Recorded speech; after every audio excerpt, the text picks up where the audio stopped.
It's time for MacBreak Weekly. Andy Ihnatko will join us along with Ken, macOS Ken, that is, and Clayton Morris from Fox and Friends. $1 billion for Instagram. Did Facebook get their money's worth? We'll talk about that. The end of innocence for Mac owners with the new flashback virus now hitting 600,000 Mac users. And a whole lot more. It's all coming up next on MacBreak Weekly. Stay here. Netcasts you love. From people you trust. This is TWiT. Bandwidth for MacBreak Weekly is provided by Cachefly at CACHEFLY.com. This is MacBreak Weekly, episode 294, recorded April 10th, 2012, The End of Innocence. MacBreak Weekly is brought to you by GoToMeeting with HD Faces. Meet easily with clients and colleagues, even when traveling or working remotely. For your free 30-day trial, visit GoToMeeting.com and use the offer code MacBreak. And by Ford, featuring voice-activated Sync app link. Now you can control select smartphone apps with your voice, helping keep your hands on the wheel and your eyes on the road. Learn more about the technologies Ford is bringing to its vehicles at Ford.com/technology. And by Hover.com. Hover is domain name registration and management. That's simple. Upgrade to a premium domain and trade in your old clunkers at macbreak.hover.com. It's time for MacBreak Weekly, the show that covers your Apple needs in great in-depth detail. Joining me, I can never remember, from Upper New York State, I'll say that, macOS Ken, Ken Ray. Hey, OS Ken. Hey, Leo. How's it going? It's beautiful. Wait a minute. It says San Francisco on the postcard behind you. Yeah, no, I used to live there. Oh. That's wishful thinking. Well, I decorate for other places, right? I mean, I'm not going to move to Buffalo and decorate for Buffalo. You'd move to Buffalo and decorate, Would you send me a welcome to Buffalo postcard? I'll put it up here. If I can find one, sure. Now go home. Thanks for joining us. Great to have you also with us from Fox and Friends and our old friend, and he does a bunch of podcasts on his own as well, Clayton Morris. Hey, Clayton. You're also in New York. Yeah, I'm in New York, and I've also decorated with Philadelphia over my shoulder. So look at that. Places. You went to opening day, didn't you? Yeah, I was at opening day yesterday. It was brutally windy and cold. I saw pictures of you and Natalie and the baby. What's his name? Yeah, Miles, and you got another one on the way. So it was a cold family. It was, but we enjoyed a little early baseball. So always good to get out there. Clayton also does the Grizzly Bear Egg Cafe. And I just like saying that. It's a pop culture catch-all. And Daddy on Board with Mike Quackenbush. Yeah.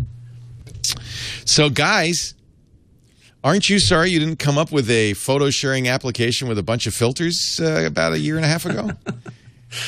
Oh, this is unbelievable. I don't know if I have schadenfreude or what, but it's the opposite. What's the opposite of schadenfreude? Schadenfreude is the guilty pleasure in the failure of others. What is it when you have insane jealousy over the success of others? Just jealousy. Sure it's one of the deadly sins. sins. It's called humanity. Envy. Really? $1 billion. Say that with a pinky. Instagram is sold to Facebook. Lots of arguments over it. By the way, Instagram CEO, if you've been wondering, Kevin Systrom, his payday, $400 million. $400 million ruse. They were, it's interesting because, they're only about, 15, 16 months old. They were recently, their most recent valuation for investors was $100 million. That was, I think, last fall. So just $1 billion. There's 13 full-time employees. So here's how it's going to break down, just in case you do not feel jealous enough. Kevin Systrom, $400 million. Co-founder Mike Krieger, $100 million. The venture capital firm which led their Series A funding round last year, $180 million. Andreessen Horowitz and Baseline Ventures, $100 million apiece. The rest of the 13 full-time employees will share a pool of $100 million. You'll get a stake depending on how long you've been there. Huge win. Now, what does Instagram bring? a user base of 30 million iOS users, and they just went out on Android last week, which apparently prompted over 1 million new signups in the first 12 hours. So figure 50 million. Are they worth it, Ken? What do you think? How could you possibly say? I don't know. I mean, what's been really interesting to me over the past 24 hours is watching how much people hate the idea. And I'm one. At the same time... Well, Instagram users, you mean. I mean, I see a ton of people on Instagram saying, that's it, goodbye. I think I read Zuckerberg's post earlier on Facebook, and he had something like 153,000 likes. But, that's in his backyard. A lot of people... I know at least 3 Instagram users who say that they've already deleted their account. Either that they have or that they're going to. Personally, wow. I don't care about that part of it because we've either made peace with what Facebook is doing or we haven't. As far as, gathering information and gathering users. I'm more concerned that they're just going to screw up the UI because, like they do with Facebook every 6 months. We're going to change this now because this is going to be better. And, not necessarily. But they go ahead and do it. And, I still haven't converted to the timeline. I haven't even checked my Facebook page in, 2 weeks. So I don't know if it's done it by itself or if it's going to do it next time I log on or what. Well, I love really the simplicity of Instagram. Though, right? Go ahead, Clayton. Well, I was going to say, Ken, I mean, it seems like not much, or at least are we led to believe that not much is going to change, according to Facebook. I mean, that was the concern, right? That suddenly now it's going to be built into Facebook somehow, and it's going to lose the quaintness of it. Right. In most of Facebook's previous acquisitions, they've been what we call acquihires. I think of, for instance, Dropio. Where they bought Drop.io and closed it immediately. Right. And they really were buying it for the founder. I sort of went a little more macro on this, which is this what we can begin to expect with a lot of our social networks that are outside the Facebook, Twitter universe? For instance, Path. I'm a big Path user, as you know, and love it. And is that good? Is that long for this world? What about Spotify? Can we expect to see that gobbled up soon, built in more integration? So, you fall in love with these social networks, and they bring real value in a way that's meaningful. I'm able to share. It forces you to take more creative photos, perhaps, and it's all about photo sharing. And you can, you share them right out to Facebook, right within the Instagram app. And it's already a clean experience. When you go over to Facebook, then you click on it, you see it already there. You don't even have to click on a link. It propagates the image right inside the timeline. So it was already doing that. I don't know that much is going to change. But to Ken's point, I don't want it to lose the UI. I don't want to lose what we love about it. And that's, of course, the fear. I mean, look what Microsoft buying Skype. There's also a larger, which, by the way, they haven't changed a bit, right? Skype's the same old Skype. Right. I think there's a bigger issue, though. You raised Path. I'll talk about Instagram. There are a lot of these very cute personal sites where we, as the users, pour our content, our heart, our souls into. I think of CDDB. Remember CDDB, the CD database, where it was kind of like a Wikipedia for music for lyrics and information about albums, and everybody contributed. And then it got bought by Grace Note and commercialized. And it was as if we'd been working for the man without any compensation for years, and boom. And I think that there's a little bit of that as well with Instagram where, we were participating in this great small – it was just 2 guys for a long time, right? Just this small little thing. It's so cool, and we're pouring our heart into it. And then the big guy comes along and says, I'll take that. And in the process, takes us and everything we put. Same thing with Path. Your life, I know because I follow you on Path, Clayton. Your life is in Path. It's like your family photo album. Me too. I love it. But if it suddenly gets acquired by somebody, suddenly everything doesn't. Do you see what I'm saying? It feels like some sort of invasion. Well, and even music. I mean, think. Ken, like listen to certain music. I'll see something Ken posts in Path, like a certain album or something he's listening to, and I may want to go and purchase that or listen to that. And all of that data, in fact, is even more personal. Right. I think I would argue that's even more personal than Facebook because we're just sharing with people who are close to us, who we have an acquaintance with, who we want to see what's going on. So that information seems to me maybe even more valuable than what we put up on Facebook. Ken? Well, at the same time, though, going back to what Clayton was asking at the very beginning, you do have to – I mean, this – did anybody expect that Facebook was going to buy Instagram for $1 billion? No. But how has Instagram been making money? I mean, at some point they have to worry about monetization. And certainly it was, it took less time than we thought it was going to, maybe, or than a lot of people who were even thinking about it, thought it was going to, or would have thought it was going to. But at some point they have to make money. Same thing is going to happen to Path. You asked the question about Spotify. Spotify has a revenue model. I mean, they've got advertising and they've got paid subscribers. I'm one. But will that be enough money? Sure, somebody else could come in and buy them at some point. But yeah, Path is just sitting there waiting to be bought, right? I mean, especially after the whole remember though, after the whole Instagram thing. Path was started by Dave Morin, who took quite a bit of money out of Facebook. And I doubt very much Path will be sold to Facebook, because I think the reason Dave left Facebook is so that he wouldn't have to go back to Facebook. But you never know, right? And some people, I saw actually, Malik was writing about Instagram, and he said some people said they sold too soon. Wait a minute. If somebody offers me $1 billion for anything, I think I'd take it, right? That's just a large number. I'm holding out for 1.5 billion. Yeah, I mean, what are you holding out for? If Kevin Systrom gets $400 million, that's more money than he can spend in a lifetime. Just the interest is more money than he can spend in a lifetime. Why, what are you holding out for? Well, and my question too is, why can't you? I'm curious. You certainly build it. You bring this. Maybe that's the answer. I just answered it myself. I don't even need to go on. Which is the user base, right? You're getting all of these people, these individuals. That's what it is, why right? Can't Facebook? So many photos shared from the Facebook application on the iPhone and Android. Why not build a similar photo sharing mechanism with filters and unique things inside the Facebook app? Why go out and purchase this? It's because of the user base. And one of the ways you don't annoy and piss off the user base is to change everything, because then you lose the user base. And then this is what Mark Zuckerberg says. We believe that these are different experiences that complement each other. In order to do this well, we need to be mindful about keeping and building on Instagram's strengths and features rather than just trying to integrate everything into Facebook. That's why we're committed to building and growing Instagram independently. So he's reassuring people. Now, they've never done that before. I have to say, Facebook has never done that before. Right. But this could be the first time. And they've never spent $1 billion for anything before. And I think Mark even kind of implied that this is a one-time only deal. He says this is an important milestone for Facebook. $1 billion, because it's the first time we've ever acquired a product and company with so many users. We don't plan on doing many more of these, if any, at all. So Spotify. And why didn't Apple go after Instagram? Would Apple have benefited from this? They have $1 billion to throw away. They make that every month, extra. Why would Apple go after it, though? They've already got people's payment information and their user experience. So they have nothing to gain. I mean, wait a minute. Instagram has nothing of mine. Instagram has my pictures, my email address, and my Facebook login. It doesn't have a credit card. How valuable are those 30 million people? Are they worth Are they worth $30 plus each? In your location. A lot of location information, huh?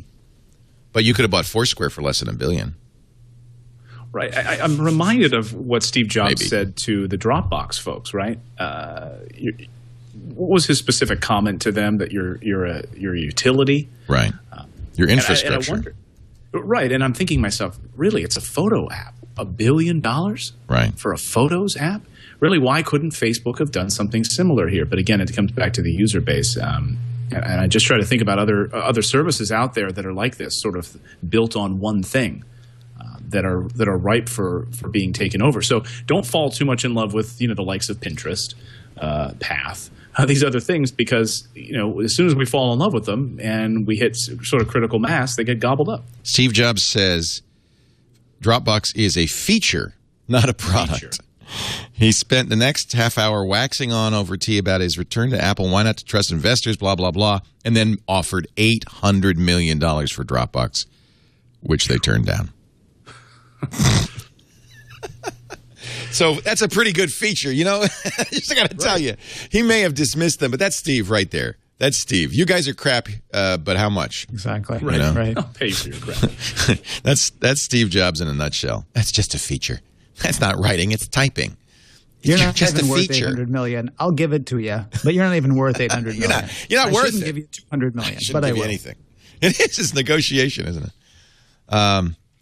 Andy just tweeted that he's standing by for MacBreak. So you want to try him again? I will try him. That's an interesting tweet, given that we've not able to reach him. Andy Ihnatko was scheduled. He's at the World Affairs Council in Colorado right now. And I haven't. Yeah, he just texted. 2 seconds, I'm here. 2 seconds. Andy Ihnatko, are you there? I have apparently connected with him on Skype. But it's a magic, the magic of Skype. Yeah, he may, because he's at a remote location, somewhere deep within a mountain. The Strategic Air Command. Let's see. He may not. And clonk, clonk. Here he comes. Andy. Hello. Hey, Andrew. Look at Sorry about that, everybody. No, not at all. We're glad to have you here. We've actually just begun. I'm going to let you. I'll tell you what. Let's take a break while you get Andy all squared away. There he is. I'm going to ask you, Andy, what you think. We've been talking about the Instagram purchase. That's really the topic of the hour. But first, a word about GoToMeeting from our good friends at Citrix. When we have a meeting, we do it a lot. It's often with. Well, I'll give you an example. Our web team, the people designing the Tech Guy website, they don't even have an office. GoToMeeting is like they have people in Rhode Island, in Colorado, all over the world, this Lullabot company. But this is the beauty of it nowadays. You don't need to be in the same location. You just use GoToMeeting. GoToMeeting is screen sharing. I know you're familiar with that, but it's also HD Faces. This is their newest feature that lets you see the team. And I got to tell you, there's something very important about seeing people, their facial expressions, whether, if you're talking to a client, his arms are folded or she's smiling, those things make a big difference. And, of course, if you're pitching a client, having them make a connection to you by seeing you is very important. HD Faces is amazing. Great quality video. Most computers now have cameras. And you know what? It also works now with the iPad. You can join a GoToMeeting with an iPad. With the camera built in, the audio built in. You could be sitting in the park having a meeting. Oh, it's so cool. I want you to try it free for 30 days. You visit GoToMeeting.com. You see that orange Try It Free button. You click that. The offer code for this is MacBreak. And 30-day trial, $49 value. All of the information here, iPad, Mac, PC, iPhone, Android, 15 attendees per meeting. They have free product training, 24/7 support. All you have to do is put MacBreak in here. And you will be seeing. It's incredible. And because the screen sharing is built in, it's really nice. Whoever holds the meeting can start the screen sharing, but anybody in the meeting can say, let me show you, and take the screen over. It is fantastic. Always secure, 128-bit SSL. Uses NAT traversal, so you don't have to punch a hole in the firewall. You don't have to have get IT involved. So it's much more secure for that reason. I just think not the IT part, not having to punch a hole in the firewall. I want you to try it free. GoToMeeting, that's what we use. GoToMeeting, offer code MacBreak. I think we got Andy all set up now. We brought his avatar in. Where are you? Are you at the World Affairs Council? The Conference on World Affairs at the University of Colorado in Boulder. That's such a great event. And every time you do this, I say, we really got to go next year. And it happened. It comes up so quickly. Yeah, and as a matter of fact, Kiki Stanford is here. So that's neat. There is a TWiT contingent here. Good. Kiki's great, yeah. Yeah. So what happens this is the 64th annual Conference on World Affairs. What happens there? It's like 100 different panels open to the public. They bring like 100 different speakers from all kinds of professional disciplines, all the way from Apollo astronauts to former UN directors to people like me, to talk about all kinds of topics for politics, culture, technology, science. That's great. So yesterday I was on talking about Twitter and Facebook. In my first panel of the week this morning, I was encouraging 80 journalism students to cheer up. It's not quite so bad. You can make money in journalism today. Really? And tomorrow, just start a photo sharing app, and you're golden. Find if you can write, find a guy who can write code. Right. Hung onto him like glue. Get coffee and donuts for him if he asks you to, because sometime he might be worth $1 billion. But it's cool. This afternoon, I'm on a panel about interstellar space travel, and then tomorrow I have the stage all by myself for 4 to 5 minutes to talk about Steve Jobs and Apple. Oh, cool. So, which means I've got about 24 hours to think of something to say on either of those subjects. I think you could probably do it right now. I don't think that's so hard for you. We'll do it as a pre-record. That's brilliant. Yeah. And now, ladies and gentlemen. Just hide the Isaacson book behind the podium and read from it. And then Steve told me, him. So, Andy, we've been talking about Instagram, and I started off by saying, "Gosh, I'm jealous." $400 million to Kevin Systrom, who created it. A lot of anger among the Instagram community. I wouldn't say the majority by any means, but I'd say some 5-10% of the people posting things like Andre Nantel, who's been here and is a friend, saying, "That's it. I've been on a Microsoft and Facebook diet for years, and I'm not starting now. Bye Instagram." Yeah, and it's not just a problem for people who never wanted a photo service that wasn't part of Facebook. Now I'm starting to feel a bit of fear if you're somebody who has ever been in a photo that's been shared on Instagram, because obviously everything that gets posted to Facebook gets automatically face tagged. And so now I got to sort of worry if I was okay with a friend of mine taking a picture of me in my Lady Gaga costume 2 years ago because, hey, it's just Instagram. Oh dear, we've got a new problem on our hands. Wow, I didn't even think of that. And you use Instagram pretty thoroughly, yes? You're a regular on that. Not much. I do have an account. I use it from time to time. I do like the service. It's just that I got into a situation of like just social media glut, where trying to figure out what do I use Path for, what do I use Twitter for, what do I use my blog for. But I do like it a lot, and I just wasn't terribly active on it. So the cost to me was not terribly great. Clayton and I are big Path users. And I think now, I like it too. Yeah, we love it. And I think now our fear is, we going to face the same thing with Path. Yeah. See, that's the difficulty. When you go through the terms of service, there's a lot of legalese in there, and much of it does say that anything that you do becomes our property here. And the thing that gets a lot of attention is, oh gosh, if I post a photo on Path, if I post a photo on Instagram, does it become the intellectual property of Instagram? And of course, they're going to say no, it isn't, because that's not true. But what's really valuable is is just that social map that you build after a number of months or years on a service. If I'm using after 5 years of using Twitter, inside their computers is a really great map of the people that I like, the people that I respect, the people I want to hear from, every article that I was interested in enough to follow a link from Twitter. And if some company decided to buy Twitter and then just shut down the service, they would have a wealth of information about a great many users. And of course, because you click that OK button, you kind of waived your right to not be exploited. We trust Twitter, and that's fine. We trust Apple, and that's fine. But would we trust the company that might buy Twitter, the company that might buy Instapaper? So that's where it really is coming to prove that there is no such thing as opting out of social media now, because at some point, somebody will collect some piece of data from you that at some point will be sold to somebody else, and then the cat's out of the bag. It's like Google Plus. And speaking of the terms of service, I just got a notification from Path because I took a photo of my son earlier today that now Path owns my son. All right, get some of those paternity checks coming in. Right.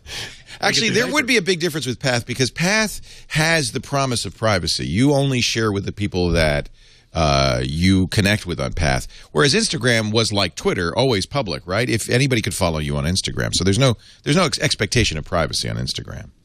Well, unless you can lock up your account on Instagram. Oh, that's true too, so that nobody can follow you. But if you're doing that, what happens to that? I presume it would stay locked. Ownership? Well, I would imagine it will, as long as Facebook keeps it the way it is. And don't misunderstand, I'm not saying Facebook is going to do anything bad with it. I mean, the only, or questionable, I'm honestly, like I said before, I've kind of made peace with the fact that Facebook is gathering all sorts of information. I just don't want them to screw up the thing that I like. I mean, they've already done, you mentioned earlier, do you get off of a social network once they change it? I don't go to Facebook anymore because it's gotten to be too much of a pain. Right. I mean, it every 6 months, it's something different. I don't want that to be the same way with Instagram, because it's probably that I use most often on my phone. That and probably that. It's probably the most often used app on my phone. That and Osfora, the Twitter client that I use. Right. And Ken, you just mentioned something earlier about changing the UI, and then Andy brought up a great point about tagging. I mean, that's not something you can currently do within the app, and you're worried about changing the UI. I wonder if an update is forthcoming, because while they say they're not going to do anything to it, I can't imagine that would be a feature they wouldn't want brought into Instagram, which is the ability to tag friends in photos. Right. That seems to me one thing that they may say, that's one thing we're going to change. That's one thing we need to add to this. Otherwise, it really doesn't fit with the way in which we share photos on Facebook.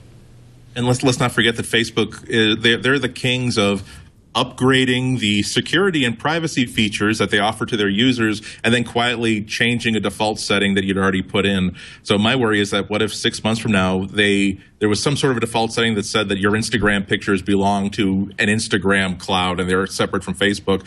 Maybe there's going to be an update which we won't know until 2 days later that, oh, by the way, you didn't know it, but your 200 Instagram photos just got added to what other Facebook users can see. You didn't. We gave you the option of opting out by allowing you to click on this button and then that tab and then scrolling down to the bottom and then clicking this other button. You chose not to do that, and so we decided that you were okay with that. Right. There is, and thanks to the chat room for pointing this out, there is an Instagram delete page in the Instagram Support Center. In order to delete your Instagram account, visit instagram.com/account/remove/request. When you delete your account, your photos, comments, likes, and friendships, everything will be removed permanently and will not be recoverable. So you do have an opportunity, at least now, to, if you're really paranoid about it, to get rid of it. This is what Kevin Rose posted on Instagram. He's right now he's on a trip in Japan with his new fiancée, and but nevertheless took some time. Now remember that Kevin just sold his company to Google, and there were rumors that Google was hotly bidding in a bidding war for Milk, Kevin's company, with Facebook. So Facebook's been kind of looking for this kind of, now Milk didn't have anywhere near the size community, but it had some good developers. Kevin wrote, huge congratulations to Team Instagram on joining Facebook. Kevin Systrom and team have built a product that brings out the photographer in all of us. I'm excited to see what they can dream up next with Facebook behind them. On the other hand, I've seen a lot of people say, hey, really, what is it? It's just a bunch of kind of crappy filters. I mean, really? But it's a social network built around the idea of, in some ways, making us better photographers, making us more aware. Look better. I don't know if you're a better photographer, but you look better in Facebook, right? Because of the filters. Well, I think, heck, I mean, I know looking at other people's photos, you see angles on different photos that you might heretofore you might not have thought about. You see different ways in which to capture an individual, whether it's a portrait or whether it's landscape, something like that.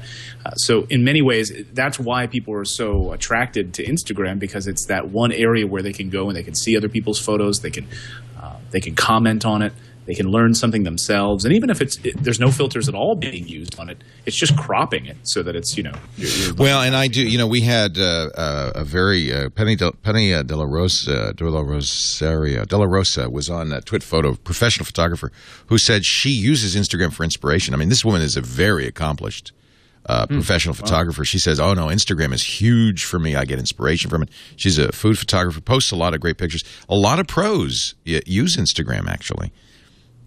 So, kudos. I'm not really that jealous. I'm very happy for, we interviewed them when Instagram first came out. Sarah Lane told me about Instagram right when it first started. I think Sarah and I and our group here at TWiT were probably among the first users of Instagram. Yeah, you got in trouble. Do you remember? Yeah, my first post had some profanity in it, which I deeply regret. And Mark Zuckerberg, please, if you don't mind, I'd like to delete that. Now Mark owns that. Yeah, he owns it now. Nothing I can do about it. It's really, I think, the only thing I take away from it is, wow, this is an overheated, I think we are now a bubble for the app economy, right? There's no question about that. Well, it's also, I'm sure you guys were commenting about this earlier, that part of it must have been just to keep Instagram from falling into someone else's hands. And when you have that much money in the bank and you can simply write a check and take a gun off the street, you just take the gun off the street. And that somebody else has to be Google, right? Could be Google. I'm not sure if a company like Yahoo could have found anywhere near the amount of money to Yahoo Instagram away. But no, maybe if Yahoo wins their lawsuit against Facebook, that's why this would have sounded like a much less silly statement had we not interrupted the middle of it. I'm sorry. Say it again. Wait a minute. Okay, go ahead. I'll pretend I didn't laugh. I'm sorry. My initial reaction was, well, it's good I wasn't drinking coffee. That's all. I was pretty much going to say that a company like a feature like Instagram could have saved a company like Yahoo had they been able to raise the money, but they can't raise the money, so they're out. But it would also have been a really big gem for Google to get. As soon as I heard the news yesterday afternoon, the first thing I thought was, yeah, this is like Google when Google bought YouTube. That by one stroke they solved a problem that they had, being a product that they were trying to make with Google Video, but hadn't really found any traction with, and knowing that whoever acquires YouTube is going to have a really big stick to beat Google over the head with, may as well just write the check, take the gun off the street, and make that part of your portfolio. But you're right. If Flickr could have acquired this, could have been huge. Right. I mean, you can share from Instagram to Flickr. Yeah. And Flickr is, of course, part of Yahoo. But you're right. This would have been huge. But it really does show the idea of a company kind of circling the drain a little bit on certain features. The fact that Yahoo acquired Flickr, which still is my favorite photo sharing site, and didn't turn it into the Instagram of mobile, just shows that, oh God, start putting in bids on the office furniture, because just like that mildly offensive thing where that certain empires used to do, saying I want your resources, so I'm declaring you a society in chaos and capable self-government. I'm going to appoint a colonial governor for Flickr, and we're going to start running you properly from now on. I mean, it was a no-brainer. Flickr could have done it because there's nothing really that hard to do. By the way, thank you to Pat Demi in our chat room. It's Penny de los Santos is the photographer who used Instagram, still does use Instagram for lots, and well worth following on Instagram. She's just a great photographer and was on TWiT Photo and said Instagram was a huge inspiration for her. But it's not even like, I mean, we shouldn't be too offensive about Yahoo and Flickr, because even Facebook was trying to figure out how to make mobile photo apps really, really work, and failing. The other thing that was occurring to me yesterday was that this is, if you can imagine a car manufacturer that doesn't have a truck division trying to understand why people buy pickup trucks, and the sort of person who wants that even if they don't own a farm. At some point you say, what if we just bought this company who's been successfully designing trucks for 3 years, and just boom, done. Yeah. That's a good point. Can I ask a question? Sure can. What does Facebook actually get out of this? I mean, if they're going to leave Instagram the way that it is, are they using it as sort of a test kitchen? I mean, are they coming up with features in Instagram, or using the features in Instagram and moving them over to Facebook? Because I mean, we talked about this before, or I mentioned it before. There's still no monetization involved in Instagram, so it's not like they're making more money. They get 30 million users, but they've got so many millions more users than that already. And you got to figure that 90% of the 30 million are already Facebook users. One would think. In fact, most of my pictures on Facebook come from Path and Instagram. So, I mean, like, Andy, when you say that they're trying to take a gun off the street, what was – I mean, that gun – did that gun have bullets? I mean, it was being used. Oh, that's good. I like it. But not being used for – I mean, I don't understand why. I don't either. I went immediately to, pulling my hair out, but I went immediately to why is this happening to – explains a lot. I mean, to I don't want it to happen, rather. I started it, I don't want it to happen, and now I'm sort of going back and going, what are they getting? Right. Mm-hmm. Well, I didn't. I got to admit that I didn't understand the $500 million valuation to begin with. I doubly didn't understand how this suddenly became worth $1 billion. I think what Facebook will get out of it is that Instagram will be the brand name for Facebook photo sharing. Right now, as much as some people don't like to hear it, Facebook really is the most popular photo sharing site on the entire internet. If they immediately now have the most popular photo sharing site in mobile space, that only enhances the value of Facebook as a site for that sort of thing. Also, their whole concept is your life is a timeline that should be shared with as many people as possible. Instagram really is that then and there app for people to immediately take a device out of their pocket and share an event with their circle of friends. So they might have felt that it was very, very competitive. But again, this to acquire Instagram's features into someone else's product could have possibly been the sort of thing that takes somebody off of the ropes and makes them viable again. And this is an industry with a short memory. Facebook could be no longer the Facebook of their category 5 years from now if they ignore that. If the people start using and collecting information in a way that Facebook hasn't anticipated yet, and they have no product that can satisfy this new direction that the people are following into, that could be very expensive for them 4 or 5 years from now. But I do agree with you. I don't see how they're going to get $500 million worth of value out of this investment, let alone $1 billion of investment. There's got to be. We got to find that out. Andy, when you had mentioned the idea of them being integrated into the platform, it made, I mean, what I thought of yesterday when I saw this is suddenly within a Facebook app on, the iPad or the iPhone or any other device, you're going to see perhaps, and who knows, but perhaps you'd see, instead of snap a photo, the name of your photos is now Instagram. There's an Instagram little icon there that you click, and you're able to take a photo right within Facebook, right within the Facebook app. So maybe the UI on Instagram doesn't change, but the Facebook UI changes.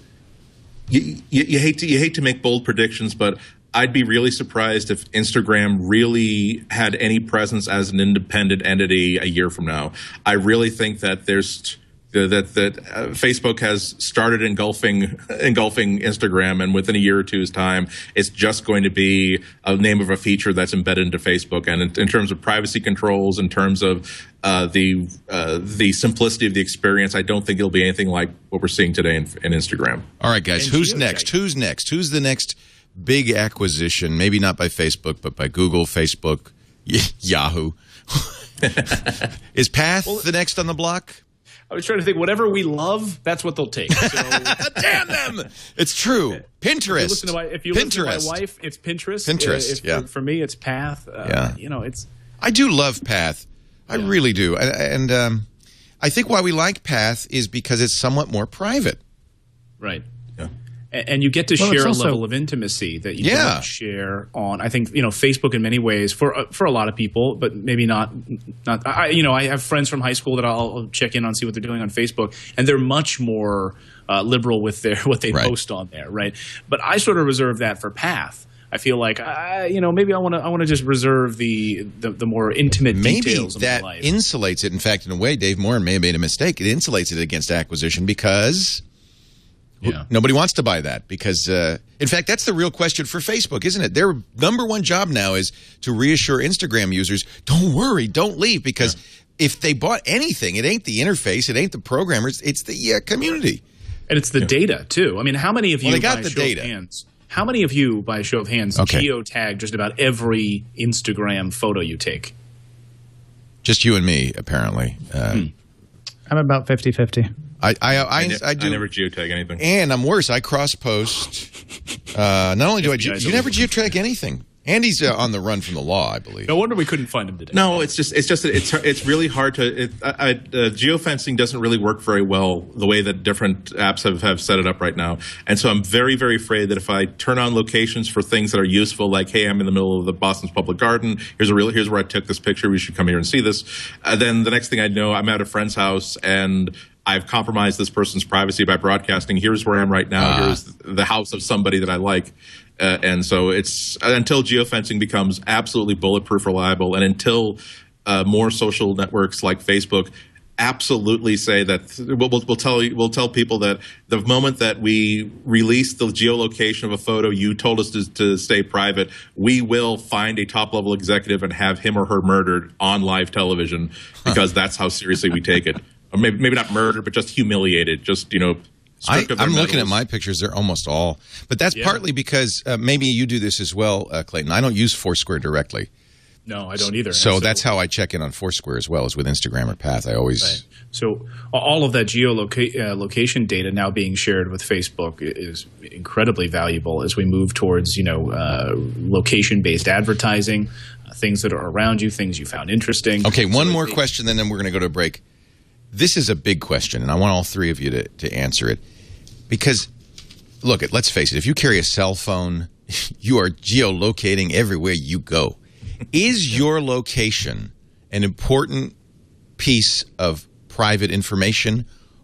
Because if I see you walking down the street, I know your location. How private is location information, Ken Ray? How private should it be? I don't know how to answer that. Do you hide your location? Well, I mean, from what you just said about, no, I don't guess I do.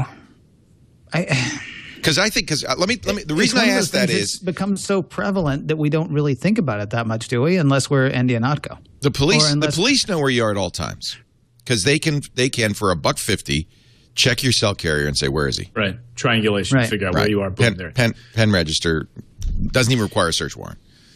Is that something we want to protect? Is our location something we want to protect? What do you think, Clayton?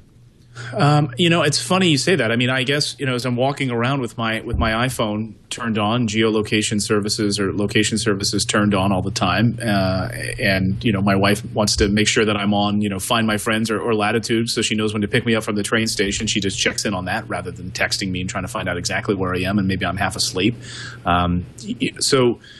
Yeah, I feel like in certain situations I'm very open about my location, and other times I'm very, very aware that I'm on vacation. I don't want to tweet this particular location and have. So it's situational, right? It's very situational for me. I think that's accurate. Within Path, I never worry about it. That's, I think, the difference, right? Because you're friending individuals who you're close with. I don't ever think twice about putting the location in Path, but in other situations, I always think about it. Mm-hmm. How about you, Andy? Obviously, you do consider this important. And it's not only for my privacy; it's for the privacy of the people that I hang out with. I'm very concerned about the fact that it is becoming harder and harder for anybody to opt out of being part of the social map. And I just think about how skeeved out someone could be to notice that. I might tweet something to, I have 60,000 followers, but even if I only had like 400 or 500, if someone why did you broadcast your location to 200 absolute total strangers that I don't know? Right. Thank you for, I might have to not invite you to the next cookout or the next party because I just don't want, it concerns me that information is out there, We've got exciting, I just feel like we're living in 1984 because no more privacy, period. Let's face it. B, the government clearly wants to know everything. So we're screwed. On that happy note, T-Mobile gets the iPhone. I'll explain what I mean in just a moment. But first, a word from Ford, our great friends at Ford. I mean, Ford should have bought Instagram. What am I thinking? Ford, right, so we could drive and take pictures at the same time. Brilliant idea. Ford knew right away, and not every car company knows this, that there was going to be this issue. Consumers, on the one hand, really want to be connected. In fact, I think it was Walt Mossberger said, until recently, when you get in the car, you travel back to the 50s. You're driving. And, of course, despite the fact that we want to stay connected, there's this big issue about distracted driving. It's a huge problem. And I think Ford, early on, I saw this coming and said, look, we've got to create a way to solve the problem. Give consumers what they want, but not risk distracted driving. And they came up with a beautiful solution, which we talk about all the time, Ford Sync. The idea is you don't take your hands off the wheel, you don't take your eyes off the road, you don't look down at a screen, you don't twiddle a knob. You can do everything that you could do in a car. Tune a radio station, make a phone call, set the cabin temperature, find a gas station, get your horoscope, for crying out loud, with Ford Sync. And your voice. It's all voice activated. It's amazing. I have it in my 2010 Mustang, and I love it. Now, the newest Fords have Ford Sync plus App Link, and this is taking it to the next level. Ford has an API for your smartphone, iPhone, Android, Windows Phone, that developers can write apps that you control by your voice. So now you get in the car, the phone's connected either via Bluetooth or via USB, and all Ford Sync vehicles have a USB connector that goes, right into your iPhone or your Android phone, and you just connect it up. And then you can talk to your phone and say things like, you have Pandora. You could say, play my Pandora station, the Rolling Stones. You could thumbs up, thumbs down. You could say skip to the next one. You can even bookmark a song for purchase later on iTunes, all without taking your hands off the wheel and the eyes off the road. That's really cool stuff. You're still connected, but you're still safe. Ford's done a lot of research that shows we have more than sufficient cognitive ability to do this as long as you're focusing on what you're doing. You have plenty of ability to have a phone conversation. Actually, it's not even that complicated to say, play my Rolling Stones records. That's cool. Now they've got NPR has an app, so you can listen to news as well as NPR shows. There's iHeartRadio, which is the Clear Channel radio app. That means lots of radio stations, including all of my Tech Guy stations you can listen to. Just talk to the car. It's amazing. They even have a destinations app. So and a lot of cars with Ford Sync don't have the big screen. Mine does, but they don't have the big GPS maps. But you can use your phone for it. Get access to navigation and directions through your smartphone, talking to it, hands on the wheel, eyes on the road. See that button? Boom. That's all you do. The API platform is available. Yeah, it makes that sound. It actually makes a nice little tone chime. I would like it if it would go. I'm jealous because I have the 2010 Ford Escape with with Sync. I don't have the new one, and I want the app. I want AppLink because I want Stitcher. I want to be able to play podcasts in there. That's right. You could have Dad on board. Right. That would be awesome. That'd be very meta. They also have a mobile application developer network. If you're a developer, you can use to contact Ford and say, I want to sync enable my app, and they'll work with you. I think there's a little scratch in there too. You can expect to see more sync enabled mobile apps. I'm not making a promise here that Ford writing a check that Ford has to cash, but I suspect you can expect to see more sync enabled mobile apps going along for the ride in Ford vehicles. There's more all the time. Learn more at the website ford.com/technology. Or, you know what? The best thing, go drive one today. I think the 2013, all the 2013s, the 2012 Focus, Fiesta. We tested it in a 2012 Fiesta. It was awesome. Sync and AppLink. What a marriage made in heaven. How do you like? You have an Escape? Yeah, you got the. So you have the kid. You have to buy the van. We head up to the mountains quite a bit, so we needed something with four-wheel drive. Just looking, we test drove a ton of cars, and we test drove this early on, and we test drove a whole bunch of other ones, and we came back and said, just want the Ford Escape. Yep. It was affordable, and it's been a workhorse. It's been great. Love it. So here's my thinking. T-Mobile. I love this. So AT&T has announced. They announced on Sunday that they will unlock your iPhone if you've had it for in contract for the 2 years. Today we have more than 1 million unlocked iPhones running on the T-Mobile network. T-Mobile says. T-Mobile currently offers micro SIMs for customers who already have a GSM phone they want to use on the T-Mobile network, including an iPhone. In order to set up an unlocked iPhone on T-Mobile's network, just purchase a micro SIM card, select a T-Mobile plan that suits your needs, and you're using your iPhone on T-Mobile. And by the way, T-Mobile is a lot more affordable. They have a lot more affordable. Yeah, they have plans that are fairly, like we're talking. They have but you pay for what you get too. You pay for what you get. Yep. Yeah, they don't have full 4G rollout, and I guess some of the areas of the East Coast, I've been hearing different reports about different people having showing up on. I've got some tweets about it. People showing up on their phones that they're getting I can never say it. HSPA plus, right? In certain areas, but they still don't have the full 4G rollout. But for $49 for 2 lines, get 2 lines, it's great. Yeah, unlimited text, 2 gigs of data. No, I have my. It's 49. I'm sorry, it's $49 for each line, right? It's no, each 2 line. Yeah. Total is $99. Yeah. Oh, okay. But that's still which is still better than the $130 for AT&T. But yeah, you have to put up with T-Mobile. So it would really come down to, do you have good T-Mobile? So here's the deal.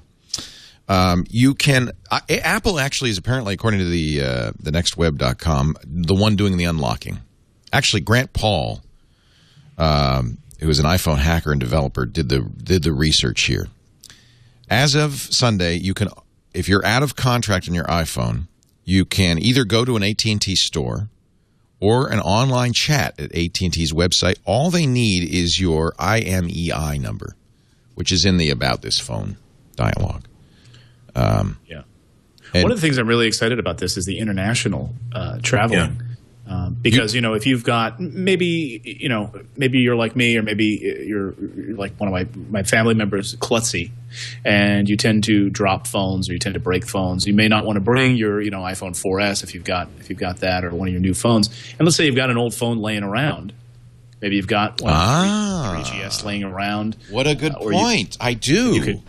You could pop that in. You could do the same thing there, and it's been unlock it, take it with you, and then maybe you don't need the highest data speeds because you're overseas for a short amount of time and you don't want to suck up a lot of data anyway. You just want it to make text messages or just some I didn't even think of that. You could do up to 5 devices a year, but that's a good point. If you have if you didn't go to Gazelle like we keep telling you, and you have your old, which I do, I have an old 3GS. Which I've been keeping because, my son has an iPhone 4, not a 4S, but a 4. And I just watched the glass, of course it's broken, but I just watch it slowly peel away. And I know that, after a month or two, he's going to want a new phone. Right. And so I have the 3GS ready and waiting for you, Henry. But now I'm thinking maybe I'll unlock it and I can bring it to, and I have my regular phone, but I can have an international phone. Now, can you get micro SIMs readily overseas? I don't know about micro SIMs, but I know that SIMs are pretty easy to get. As a matter of fact, so the 3GS would be fine. Yeah, I mean, before you even leave Heathrow, you can go to just an automated kiosk, put in a credit card, and it's basically pop out 20 pounds worth of orange wireless. So that was my attraction. I mean, I do like AT&T's international roaming plan, and the 3 days I spent in Barcelona without a iPhone connected to a data plan were the worst 3 days of the last 10 years of my life.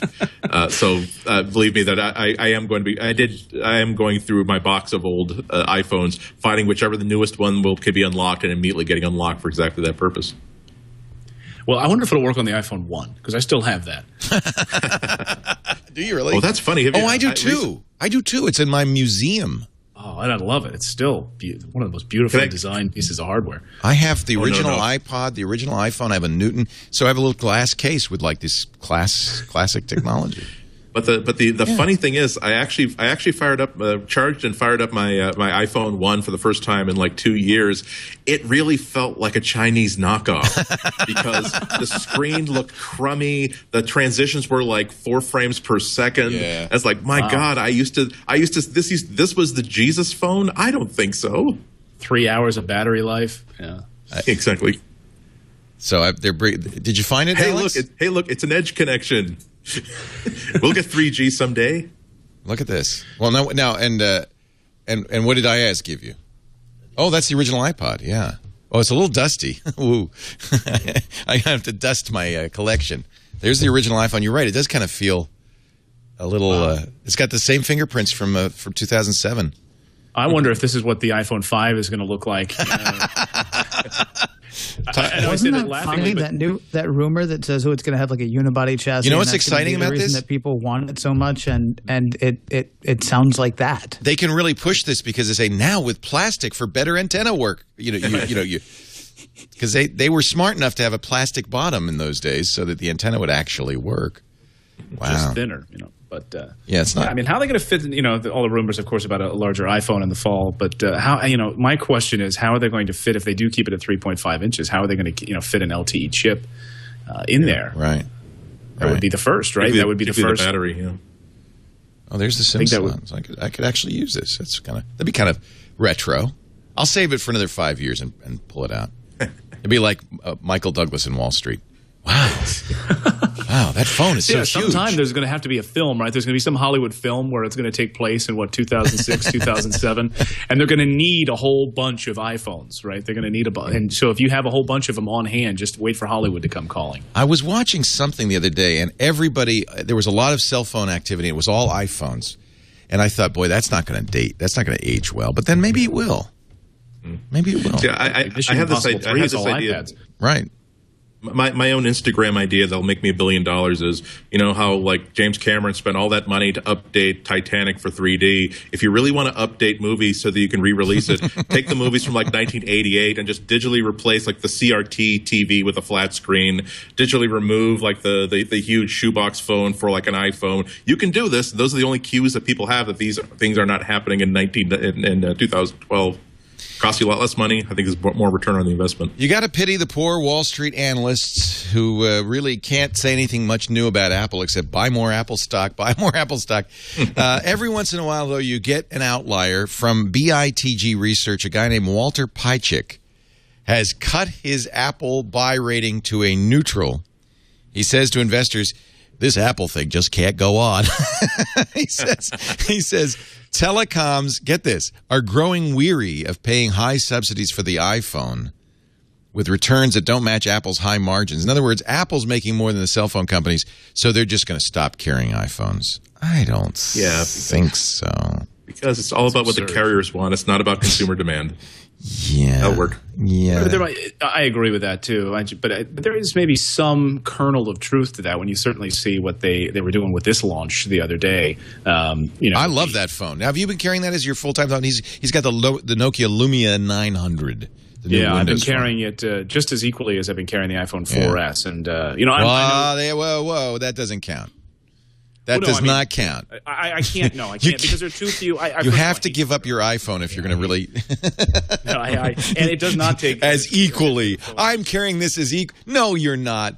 In one pocket. I don't carry a wallet anymore. I don't pay for anything.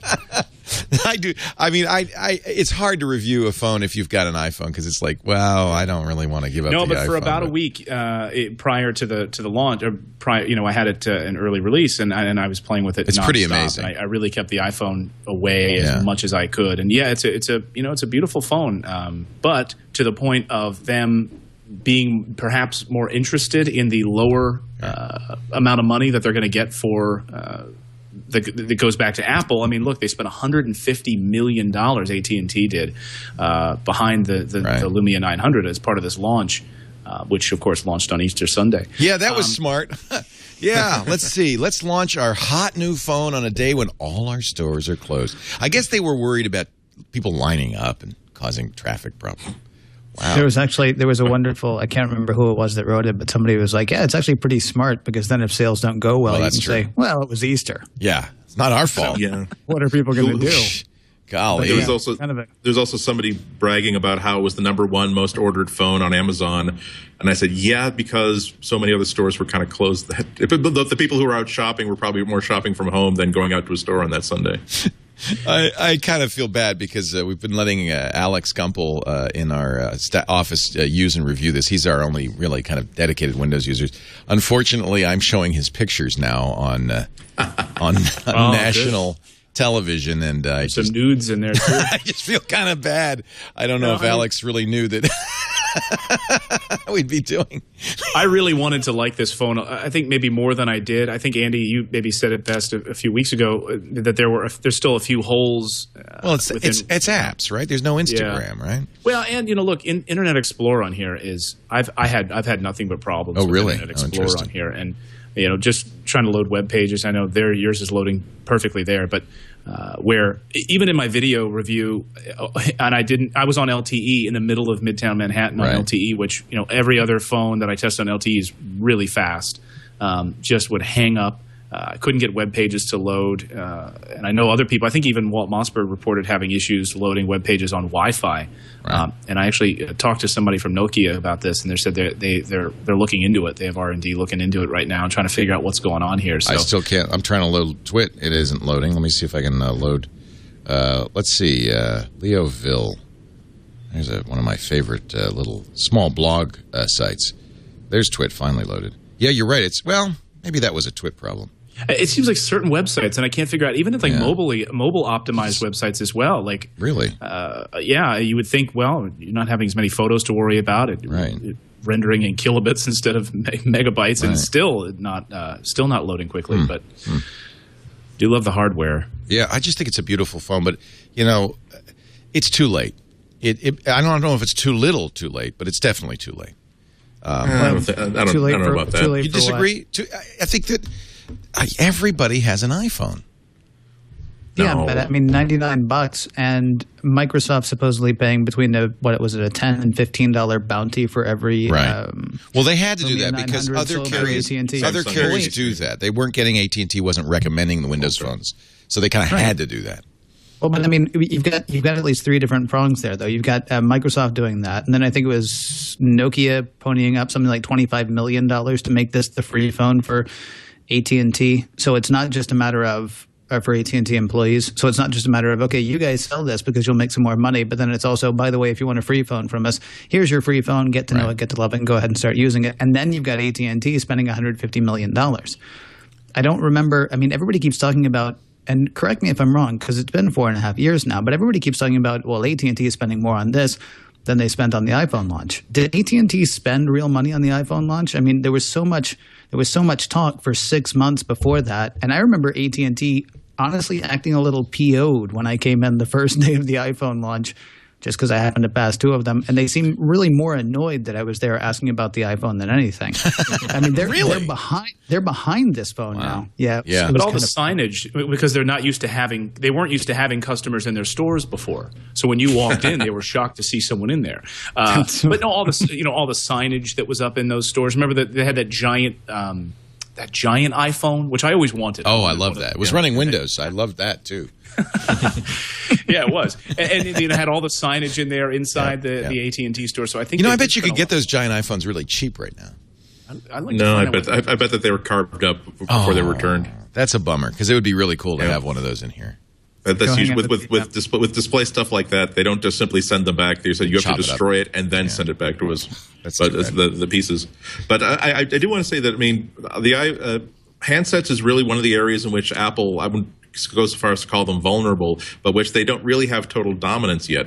I mean, one of the metrics that not only is you're talking about the entire installed user base of Android, granted that's split across several different OS releases that are so different that they may as well be 4 different types of operating systems. But when I just go out and about, and my eyes always get glanced strictly to like what kind of computer is this person using, what kind of handset are they using, do I recognize the app that they're using, and there are plenty of rooms in which all I see are iPhones, but there are also plenty of rooms in which I see more Androids than anything else out there. So if there's any place for a company like Microsoft if they're going to disabuse themselves of the notion that they could beat the iPhone at anything, but there's certainly enough options out there that consumers want to pursue that if you do a good job and make it distinct from everything else, and that is definitely what Windows Phone is, you could probably make some money off of this. You're right, and not even just Android. Yesterday I was at the Phillies game, and I saw tons of flip phones. Yeah, people just popping out little. Well, flip that's phones. Phillies fans. I think that's just right. Well, no, see, again, I'm on a college campus. I'm surprised at how many feature phones I'm seeing here. You'd think that these are the kids out there with the bebop music and the long hair and their jazz records and their iPhones, but people can't afford it. Let's face it. I mean, the reason you continue to use a feature phone is it's $100 a month to use a smartphone, or at least $50 if you're at T-Mobile. 1/3 of all high school students, according to Piper Jaffray, have an iPhone. 1/3, and 40% of surveyed students say they want or will purchase an iPhone in the next 6 months. That's the largest number ever. They've been doing this every year for 23 years. 5,600 U.S. high school students, 34%, an all-time high, have an iPhone. Double the percentage a year ago.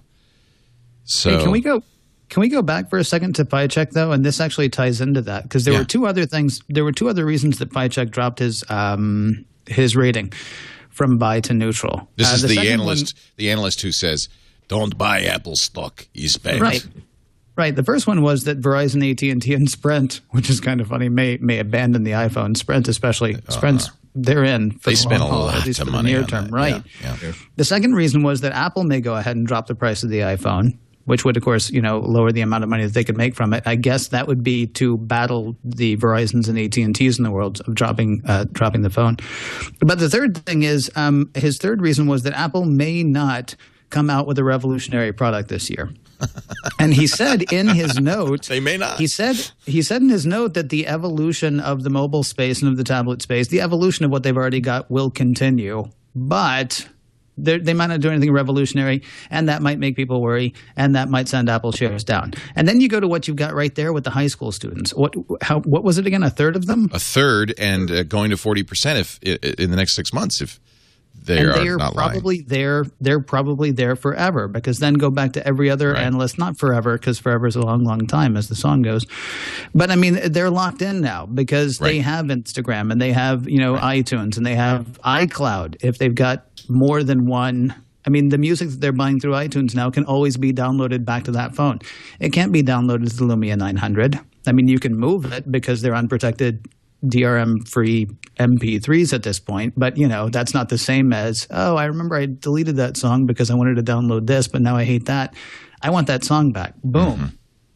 Right. It's the broader ecosystem, and maybe he has a short memory too, because remember right at Christmas, what was the #1 most requested toy or whatever on teenagers' wish lists was the iPad. The #1 across the board. And I think it wasn't #2, like the iPhone. Yeah, I mean, there's no question. This is what kids want if they can afford it, and it really comes down to what mom and dad are going to pony up for. I think that I can only say, I mean, the fact that PieCheck doesn't know that Sprint has a 2-year contract to buy every iPhone that they can make, just shows that this guy is I don't know, maybe he just wanted to be the other guy. Everybody says buy, and he's hoping that if Apple tanks, which is like one chance in 100, then he's got his career is made, right? He's the only guy who said it. I get to spend quite a bit of time at the Fox Business Network and doing quite a bunch of different hits and discussion about technology over there, and I'm always surprised by at least what's driving the day on Wall Street ends up being an analyst report. Yeah. And I can't tell you, it seems like over the past 3-4 years, the number of times that they've been wrong, maybe it's been 90% of the time. So it's remarkable to me to see these stock swings in this way. And I'm not a financial guy, but for people who are as clearly clueless, I mean, how many times has Gene Munster been wrong about the Apple TV? Constantly. Yeah. Oh, that's not really fair. He'll be wrong at the end of this year. If he's going to be wrong. I'm sorry. I'm not saying he's going to be wrong, but you're thinking there will be an Apple TV or not? I pass. I don't know. I hate the idea. I've said a million times I hate the idea, but either way, Munster has always said by the end of 2012. You want another analyst? So, in fairness to him. Here's another analyst. This guy is with Jefferies. His name is Peter Misek. He upped his price target for Apple. He's saying buy. He says it'll get to $800 because of the iPanel, a TV set to launch later this year that's so much more than a TV. The iPanel is a display. It's a gaming center. It's a media hub. It's a computer. It's a home automator, etc., says Misek. It's a floor wax. It's a dessert topping. Etc. It will save your troubled marriage. He says it will cost an average selling price of $1,250 with 30% gross margins. Wow. Andy, it may just save a troubled marriage. I'm going to back you up on this one. It's not just a TV set. It's been the source of some consternation in my house when my wife gives me the 5-minute media warning. Okay, dinner's almost ready. We're doing it. 5-minute media warning. We get those too. Get your movie that we're going to watch ready. And I'm like, is it on Netflix? No. Is it on iTunes? Is it on the Apple TV? I can't remember where it is. You need a Google TV. Download it? Do I need to do home sharing? If you had Google TV, then you could search all of those, and it would tell you where, and then it would crash, and you wouldn't have to. You could go play cards. It'd be great. Then we could sit and talk, and that may actually save. It would save your marriage, yeah, because it would just. No, actually, I like my Google TV, but I know that I'm the only one in the world. We're going to take a break. When we come back, it's the end of Innocence for Apple users. The flashback Trojan. Now 600,000 strong, and I haven't checked the numbers today. Apple did make a patch, though, last week. We'll talk about that in a second. Before we do, can I talk about Hover.com? Hover is domain name registration and management made simple. It's just fantastic. I get tweets now all the time from people who say, you were right. Thank you for telling me about Hover.com.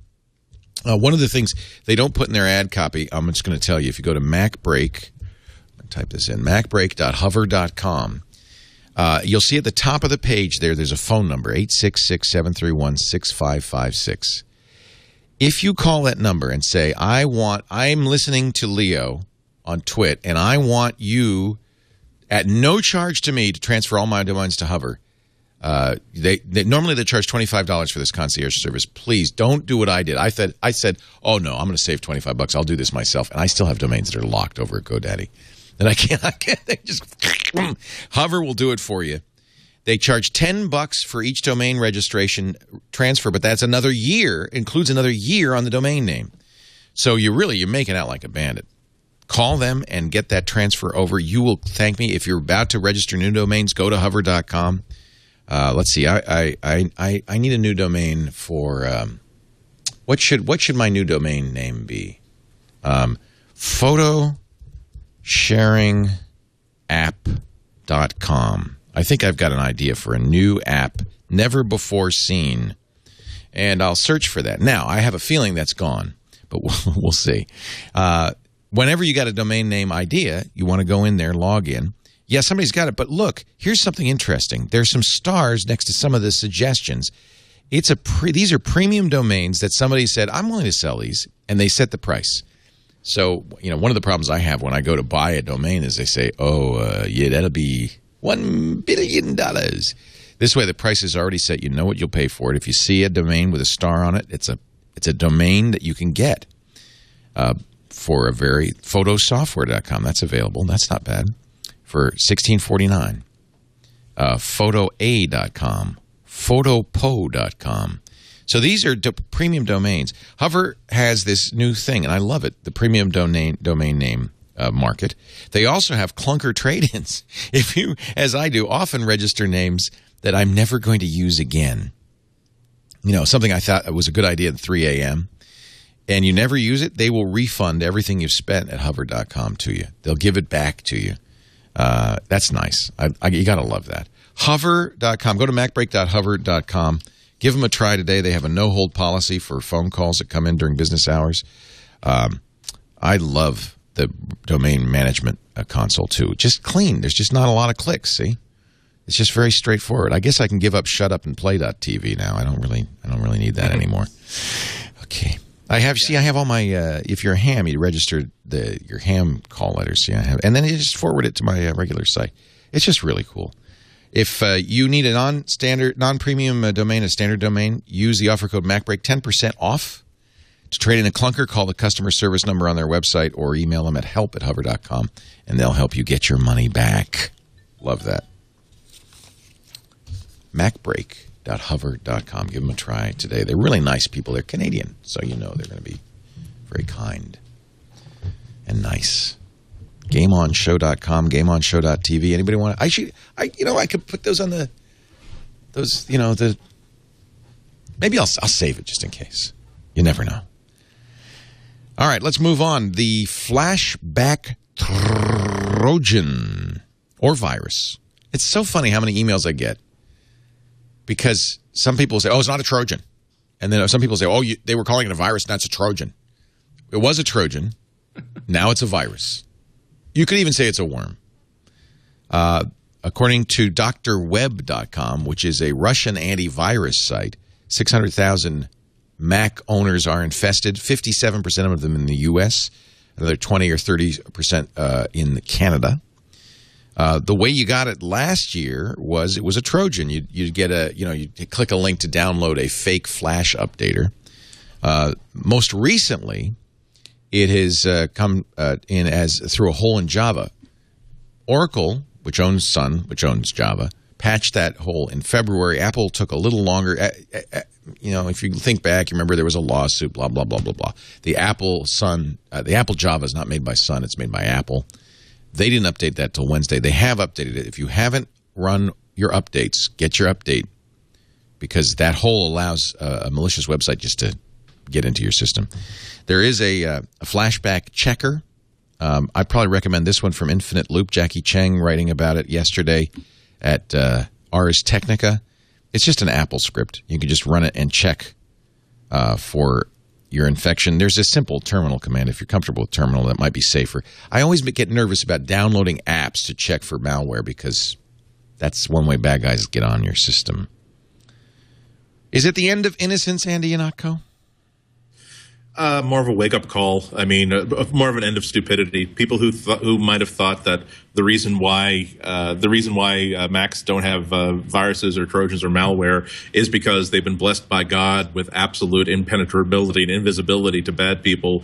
That was an illusion that this has finally been smashed because there are just so many components that Apple doesn't control, so many components that Apple might not have updated frequently enough. There's every time there's like a hacking contest where there's the MacBook that's been set up on a pedestal that if you can change a web page on that device, you win $1,000. That $1,000 gets won in about 10 minutes. And it's usually the first computer to get hacked, actually.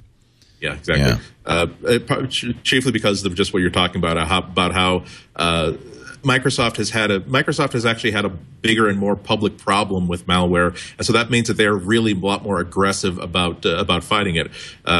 Apple has always cared about that sort of stuff. They cared about enough to make it a big part of their advertising campaigns a few years ago. But it's like fireproofing a house that has never been on fire.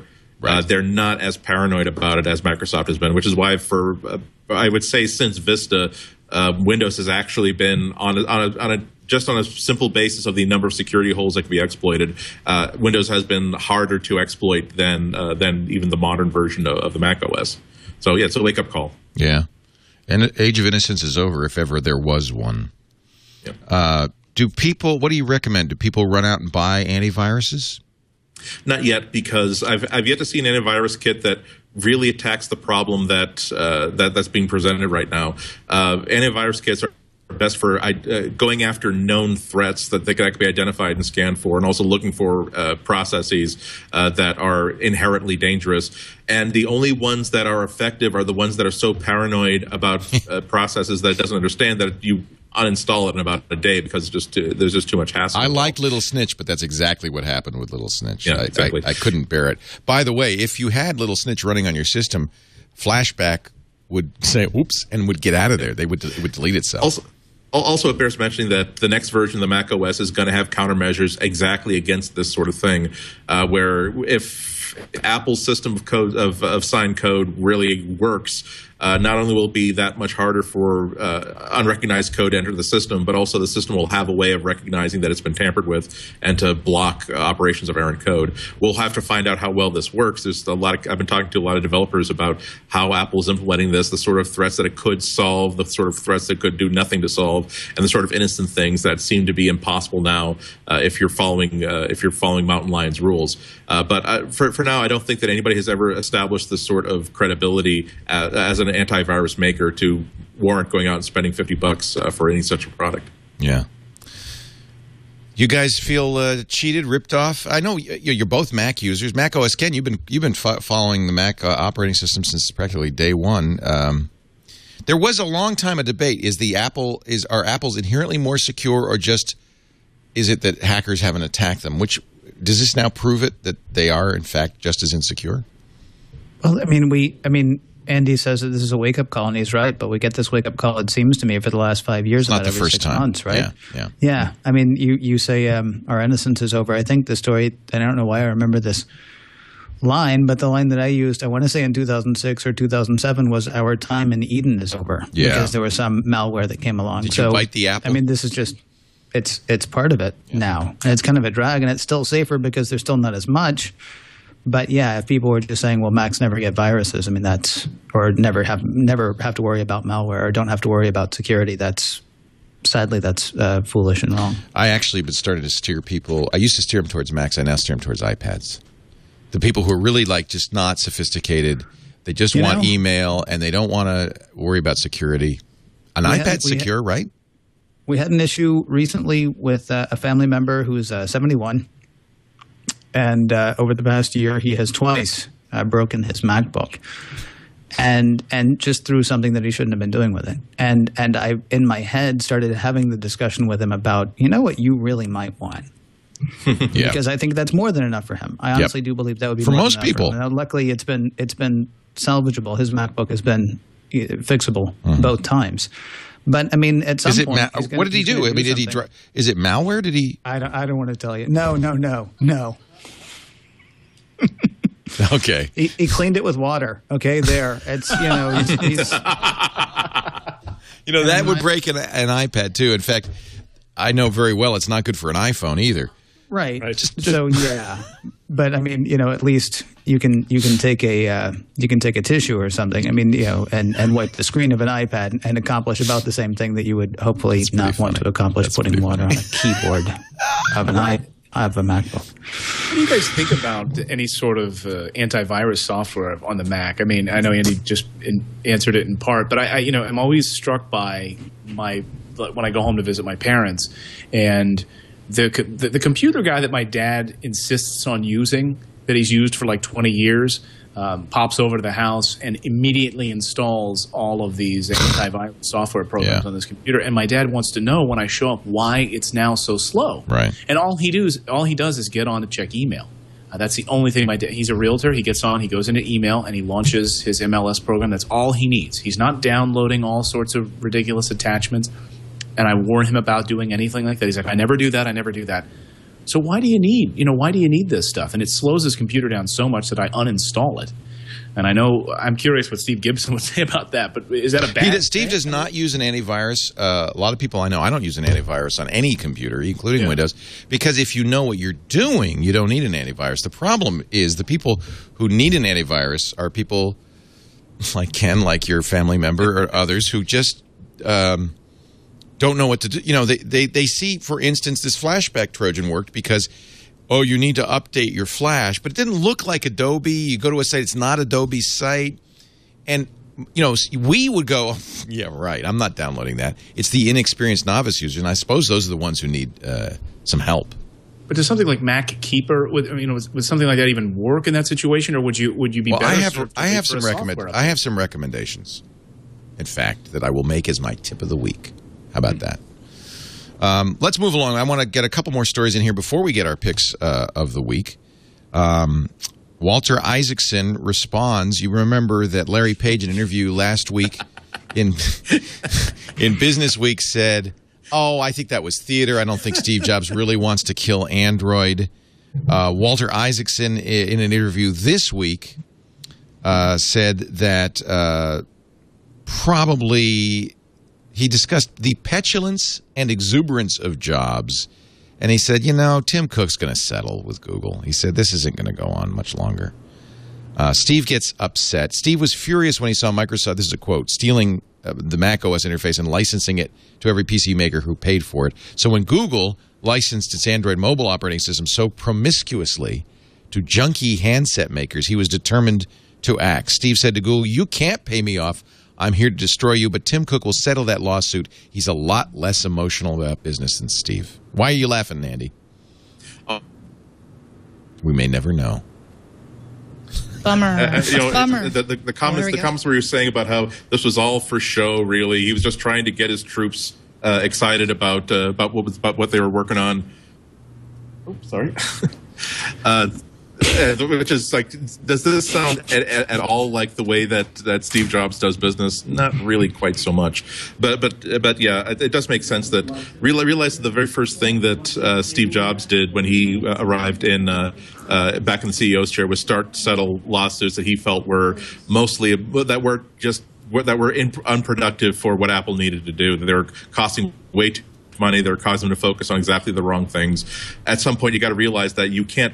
The ability to undo Google releasing Android as a knockoff of the iPhone, that opportunity lapsed about 4 years ago when Steve Jobs had the tracer missiles aimed at the proper offices inside Google and decided to be talked out of actually pushing the commit button. So now you just simply have to live in the world that you live in. Right.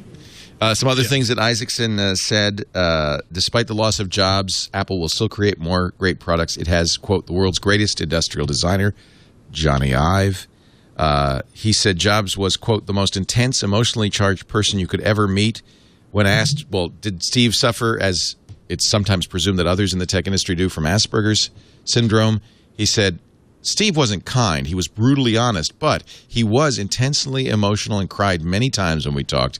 He was at the opposite end of the scale to Asperger's. His products prove he could emotionally connect to people unseen, and that he would, in 100 years, rank alongside the great inventors, Henry Ford, Thomas Edison. I think that there's no doubt about that. Let's see here. A couple more stories before we make our break. Let's quickly talk about the iPhone 5. We kind of mentioned that. We're starting to see rumors now. October launch, you guys? Yes. Yeah. Yes. Yeah. Yes. We're all in agreement? Yeah, I mean, I think, well, who knows, right? They, as Apple said recently, they don't like to be predictable. But some guy in Foxconn says. Right. The head of human resources at Foxconn says, we got to hire a bunch of people now because we're going to be putting out that new iPhone in October. And presumably, if that's true, that's the same guy who just last week met with Tim Cook and gave him the hairnet when they walked around the factory floor. This looks so good on you, Tim. Right. Really, everybody wears them here. But again, interesting to me, more than the stuff we probably already know, which is 1 gigabyte of RAM. It'll have the next generation chipset in there. Unibody. Is it going to have that unibody construction, much like the iPhone 1 we were joking about? But will it have, and how is it going to handle this a larger next generation wireless chip in there? That's more interesting to me. I was just talking with a friend yesterday about this very issue, because to to our knowledge, we couldn't think of another 3.5-inch phone in that same form factor that has an LTE chipset in it. And maybe there is one out there. That's interesting. So you're actually saying that the LTE could drive the 4-inch phone that everybody keeps saying for years and years that Apple is going to eventually come out with? The question is there no 3.5-inch LTE phone because you can't fit it in, or because no one wants a 3.5-inch phone anymore? That's still not true. Well, there's people are buying iPhones, obviously, which is 3.5 inches, but I do think that the world is moving towards larger screens. Of course, I'm the guy who's using a Galaxy Note, so. I think this is a case of I love it. I think this is the case of the marketplace making a very, very strong vote. If people actually preferred a 3.5-inch size phone to 4-inch, you'd see a lot more viable 3.5-inch handsets out there. I don't think it's. I do think that cramming a larger battery and an LTE chipset is also a factor in the drive towards larger phones. But if people really, really demanded a smaller form factor, there would be a much larger presence out there. And I agree with you, Clayton. I was trying to figure that out myself about a month ago. That how many going through every single product listing, trying to find how many smaller handsets I could find, and the only ones that I could find were the ones that were deliberately designed not to compete directly with the expensive high contract phones. So, I mean, Apple's it's puzzling because Apple is starting to run out of things they can add to an iPhone to make it look fresh each and every year, and everybody's going to start really expecting LTE on these handsets. And if I don't know how Apple feels about it, but whether they would rather preserve what they feel to be the perfect size and the perfect form factor for the iPhone and simply wait for the chips to become less power hungry and smaller to make it happen, or if they're willing to say, well, this was a good idea for the first generation of phone screen, but you know what? The reasons why we decided to stick with 3.5 are no longer really operative. The fact that other companies are having so much success with a 4-inch phone means that people want it. If we can make it work, we'll make it work. I don't know what Apple feels about it right now. I think it'll come down to whether they feel as though a 4-inch phone could really be beautiful and elegant. I do think that's going to be an important factor for them to consider. And even more important than the hardware, because I think we always, maybe not we, but I think we sometimes forget the idea that what really drives the innovation right now on the iPhone, the most appealing factor about it is iOS and iOS 6 and what that will look like. Will it be revolutionary? Will it be not scrapped and rebuilt from the ground up, but it's going to have, by all accounts, a lot of new things in it, and it may have a totally different look. And that may be the first really interesting challenge in this space for Apple in that way, to see how different. I'm reminded of a Police story. Everyone expected, I love the Police. Everyone expected when they were working on their next album, all of these bands. Oh, those Police! I thought we were talking about the police department. Oh, Sting and the Police. Okay, go ahead. Sting and the Police in the early '80s, one of my favorite bands. They were. All these other copycat bands were popping up, and they were sort of mimicking the Police sound, and everyone sort of expected their next album to have that same sort of sound. Here's the Police again, and then they came out with Synchronicity, and it sounded nothing like what they were had done before, and it sort of blew everyone away. And so you wonder what Apple has in the pipeline for iOS 6. That's, to me, perhaps more more curious than what piece of RAM is in this thing. I do agree, though, with that analyst Pychek, who says, well, you kind of run out of things you can do that are so revolutionary. You've got to start going evolutionary. We've seen that on the desktop, although now we're going, I don't know, speech interfaces and tablet interfaces. Maybe it isn't out of steam. Maybe there is more you could do with iOS 6. Well, I would say more speech would be good, right? Yeah, I use it all the time. I mean, I dictate emails on a regular basis. One of those journaling apps. I was a terrible journaler before. I hated the thought of sitting down for an hour and writing something like that. When it would pain me. So now instead, I walk around. I'm able to do some yard work and dictate my day and do a day one journal that I love. And so I use it all the time for writing emails but deeper integration there, especially with third-party apps, being able to use it in a more convenient way. I think you're going to see a lot of that, and maps. Obviously, some of the interesting things that are happening in the mapping world right now, inside buildings, where you can be inside of a mall, that sort of stuff, shopping. So I don't know. It'll be curious. I think you're right, though. What more do we need? I can't. Right. It's not like I'm sitting there. I wake up in the morning like, God, I wish I had This I think particular speech is it. I really do. In fact, I've been using the speech so much on the iPad and the iPhone to answer email that actually it's starting to feel onerous to sit down at my Mac and type.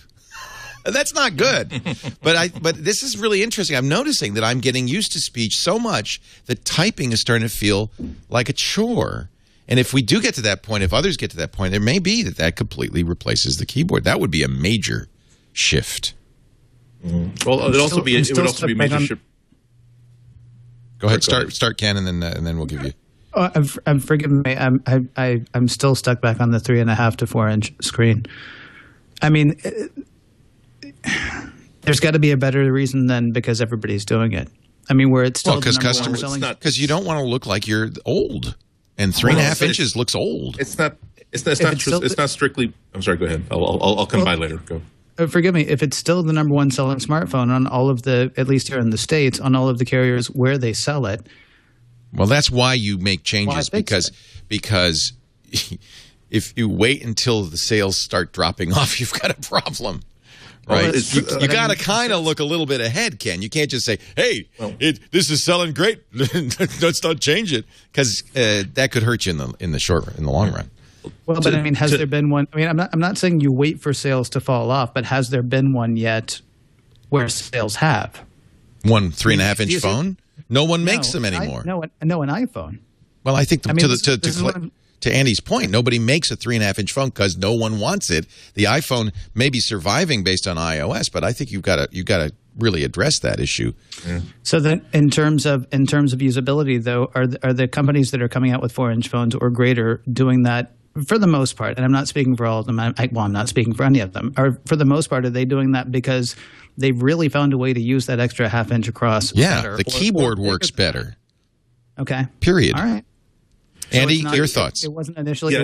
Just about differentiation. No, it's about functionality. Okay.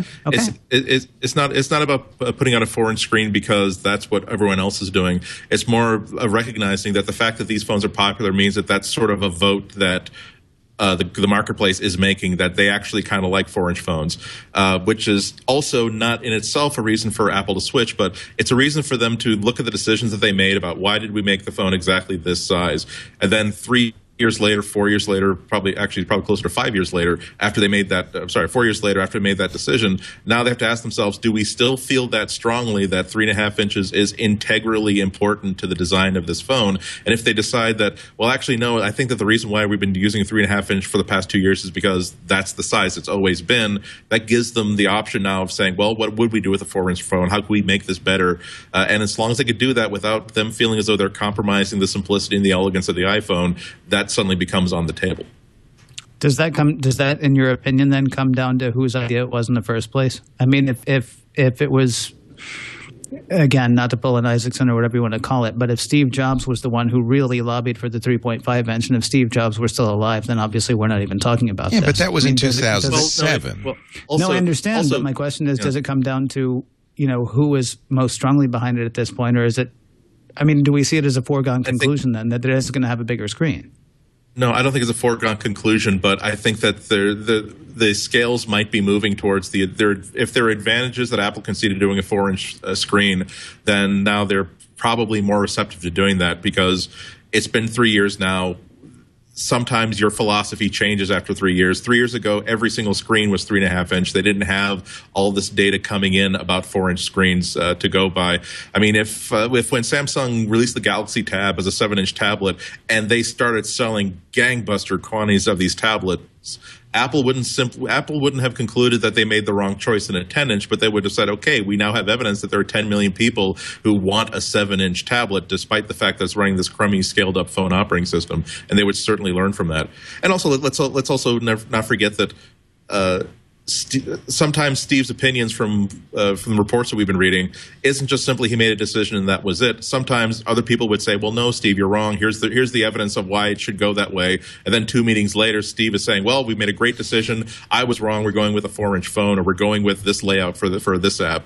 There's so many stories like that it's hard to say that because Steve chose the 3.5-inch form factor 3 years ago, that would be a factor in continuing that size carrying on.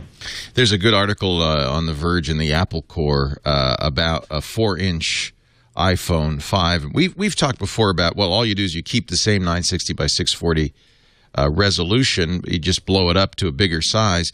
But that causes some issues. It certainly is no longer a Retina display unless, and this is what the author in The Verge is suggesting, you change the aspect ratio from 3.2 to 9.5. You make it somewhat taller. I don't know if this is a good idea or not. I think that one of the reasons people want bigger phones is so that they can look at HD video. And that's going to be a problem if Apple wants to keep the same screen resolution. It's an interesting, and also the main argument that comes up for maintaining the 3.5-inch screen is that the average thumb can span the entire screen in one swipe, and you do lose that on these bigger screens, I admit. Right, and so if they decided to go with that, keep the same width and stretch it up a little bit, now you have a whole top row of stuff that you can't access with the thumb. If you're going to do that, why not make it a little bit bigger and maintain the same aspect ratio and not even care about having a new class of apps that uses this different size screen?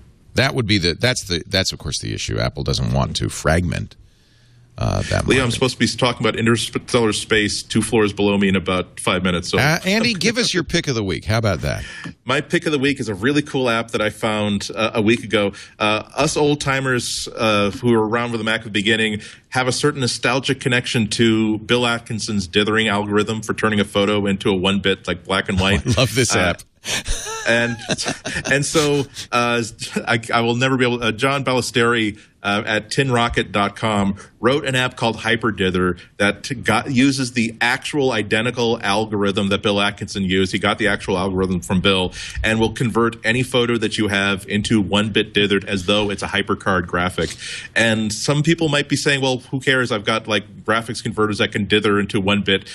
There's something about the way the Atkinson algorithm processes it that makes it so interesting. It boosts up the contrast a little bit. It gets the details a little bit crisper. There's not as much random noise that appears there as before.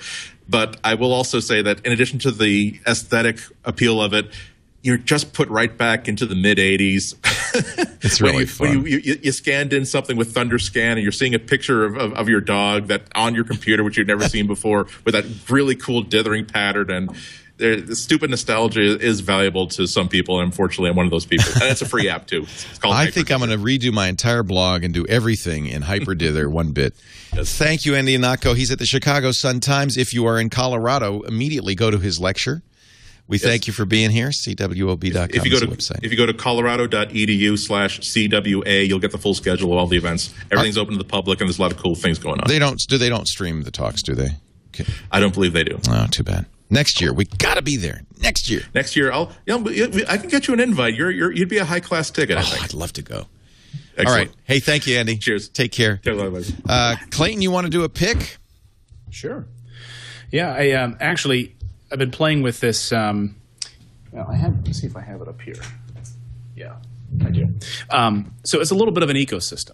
I know you're a health nut, and you can see how well it's worked for me. Well, for me too. I mean, I had all these different apps for a while. I had different technology that helps you, lose weight and everything. I said, but when it all works together, and it works in one little ecosystem. And if you're an iPhone user, you're going to love this. So I've been using the brand new Fitbit Ultra, which is the new one that came out about a month ago or so. And I just did a review on it. And what's great about it is that you can download the Fitbit app on your iPhone or your iPad. Here it is. Here's this little thing. It's like it's a pedometer that goes on your belt or around your neck, but also measures now altitude as well as steps. Right. So the new one, yes, you go up, down steps, and what's great is you get little email updates that say, hey, you've climbed the amount of stairs equivalent to a helicopter in the sky, which is cool. But beyond just that, you've got the pedometer. And I think of all the different health apps or the different health pieces of equipment out there, like the Fuel and the Moto Active and those different things, I think this is the best.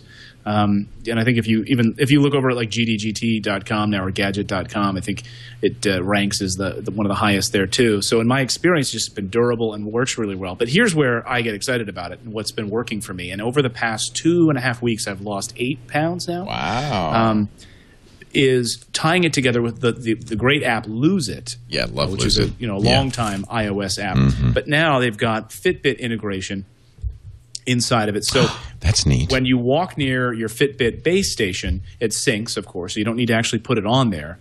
And by the way, I actually took it to Florida with me, and for 5-6 days, I didn't need to recharge it. And it still cataloged all that information. And when I came back, I synced it, and it integrates with Lose It. So let's say you've tabulated up your number of calories for the day. I don't know if you're able to see this or not. It's a little that's neat.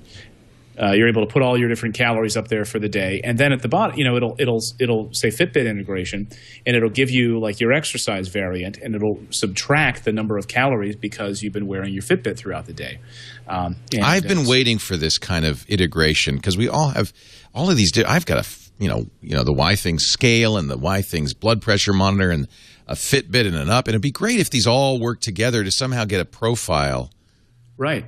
Well, that brings me to my third portion of this, which is the Withing scale is also integrated with Lose It. So I have to get Lose It now. That's great. Yeah. So every morning when I wake up, you do it at the same time. Jump on your Withing scale, works over Wi-Fi, and it syncs with Lose It, so you can see where you are, how much weight you've been losing. And when you see those sorts of little indicators, you actually really start to try to lose weight. You know that you're trying to hit this calorie count every day, so you put in what you've eaten for breakfast, then you're wearing your Fitbit, you try to get to your 10,000 steps every day or whatever your goal is, and just like I said, 7-8 pounds in the past 2.5 weeks, and I'm like another 10 pounds off my goal. That's awesome. Good for all you. thanks to technology. Yeah.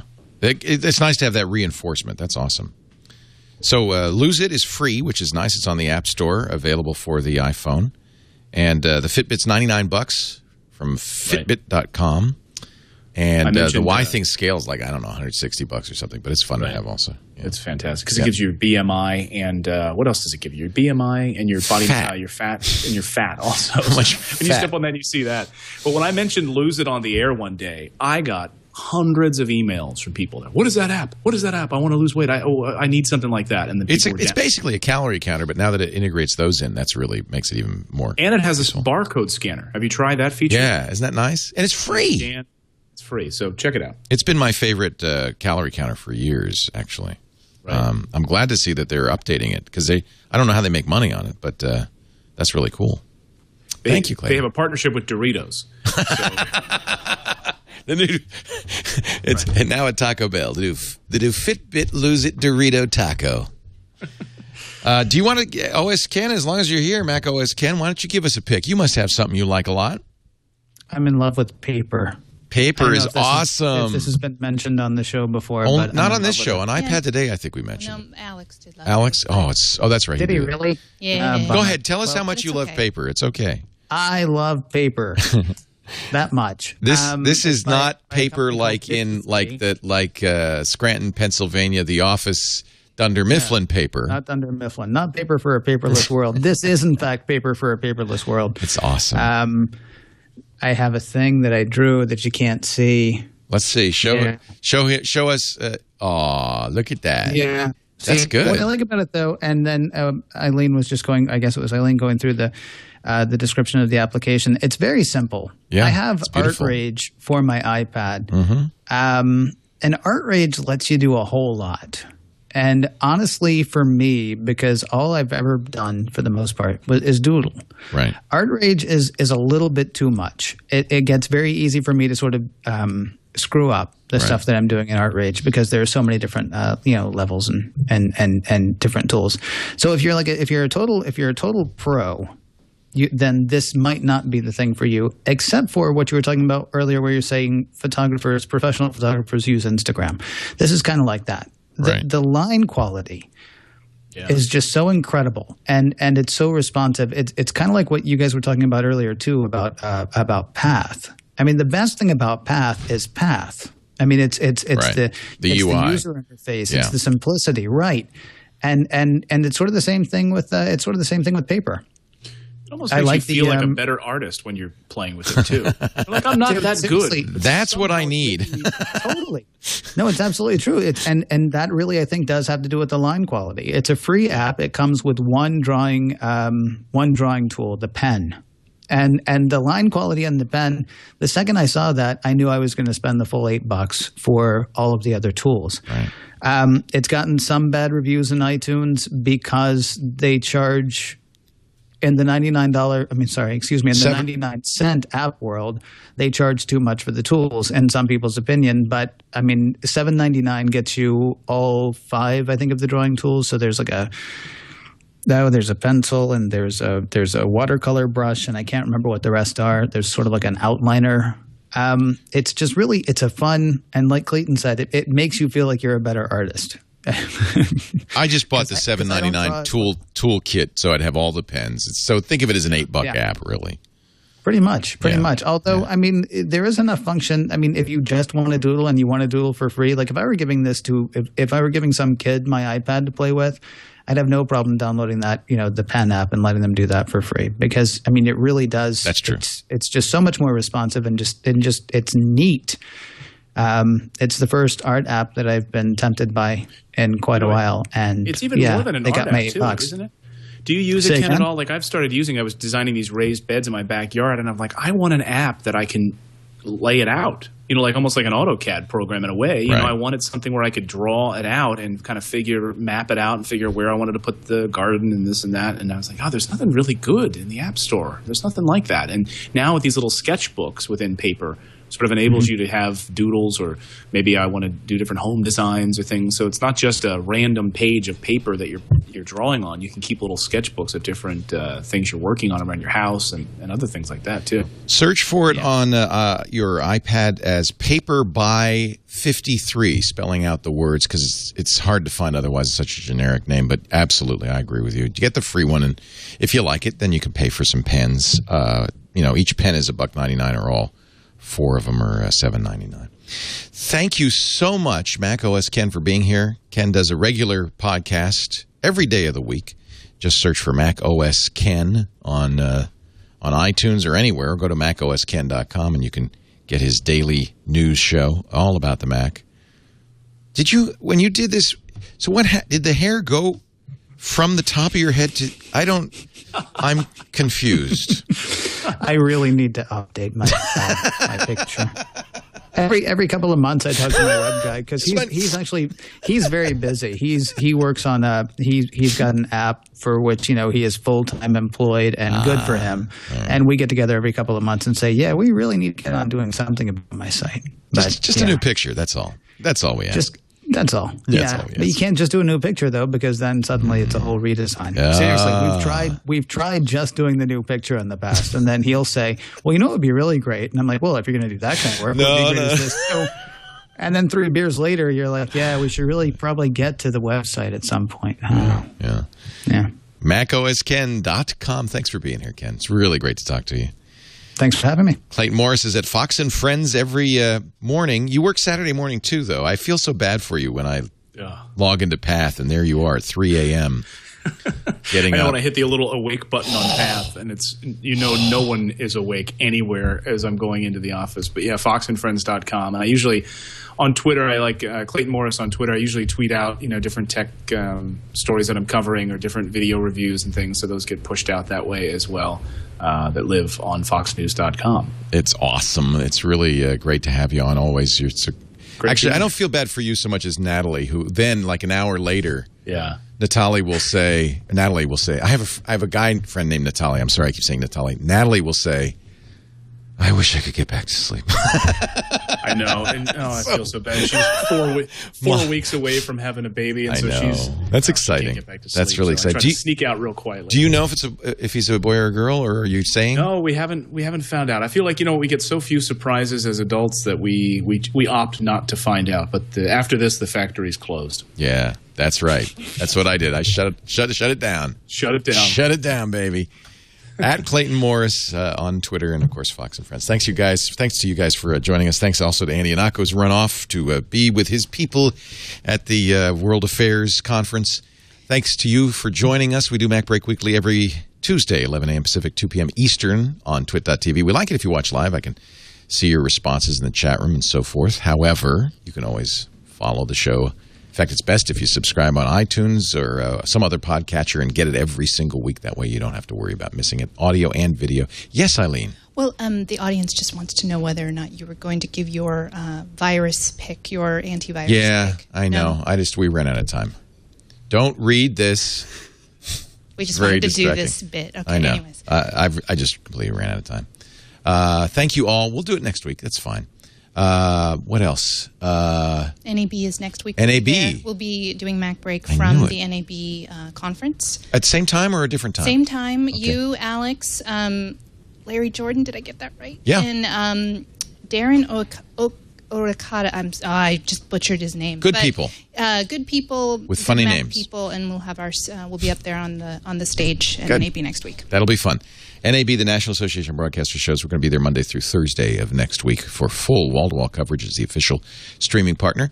Twitch Photo is coming up next. If you love photography, you'll want to stay tuned for Catherine Hall and her guests. It's always a lot of fun. You really learn, too, about great artists and their work and how they do it.